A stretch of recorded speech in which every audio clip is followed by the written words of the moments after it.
Break બાદ આગળ વાત કરીએ તો વલસાડના વાપી સેલવાસ રોડ પર ખાડાઓના કારણે અકસ્માતમાં એક યુવતીએ જીવ ગુમાવ્યો. રસ્તામાં ખાડાના લીધે યુવતીએ સંતુલન ગુમાવતા ટ્રકની અડફેટે આવતા તેનું ઘટના સ્થળે જ મોત થયું છે.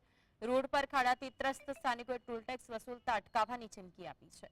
કલેક્ટરને આ અંગે રજૂઆત કરી વહેલી તકે ખાડા પૂરવાની માંગ કરાઈ છે. ઉલ્લેખનીય છે કે વલસાડ જિલ્લામાં પડેલા સરેરાશ 80 ઇંચ વરસાદને કારણે મોટાભાગના રસ્તાઓ તૂટી ગયા છે.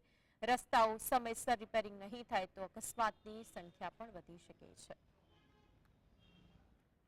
જે પડેલા ખાડા છે તેમનો ભોગ એક દીકરી બની છે.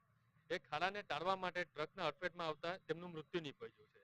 આ તંત્રની ઘોર બેદરકારીના લીધે આ ઘટના બની છે. દરેક હાઈવે પર, દરેક રસ્તા પર આ રીતના ખાડા પડેલા છે. બીજી વસ્તુ એ છે કે આ રસ્તો જે બન્યો છે તેનું માત્ર હજુ 1 વર્ષ પણ પૂર્ણ થયું નથી. એટલે આના માટે તંત્ર પૂરેપૂરું જવાબદાર છે અને એ માટે એ દીકરીને ન્યાય મળી રહે એના માટે અમે સતત પ્રયાસો કર્યા છે. એસપી સાહેબ અને કલેક્ટર સાહેબને આવેદનપત્ર આપ્યું છે. રોડ છે ને ખાડા જ પડી ગયા છે, આખા રોડમાં ખાડા જ પડી ગયા છે. તો જલ્દીથી પુરાવે. એક છોકરીએ તો બલિદાન આપી જ દીધું છે, હવે બીજા કોઈનું બલિદાન ન લેવાય એની માટે આપણે અહીંયા સાહેબને રજૂઆત કરી. તો સાહેબે એવું જવાબ આપ્યું છે કે તમારું કામ થઈ જશે. એટલે આ તમારું મારું નથી, બધાની માટે એમ થઈ જશે. કારણ કે અહીંયાથી સ્કૂલોના અને બધાના રસ્તા જ છે અને ગાડીવાળા બી પૂરપાટ આવતા છે.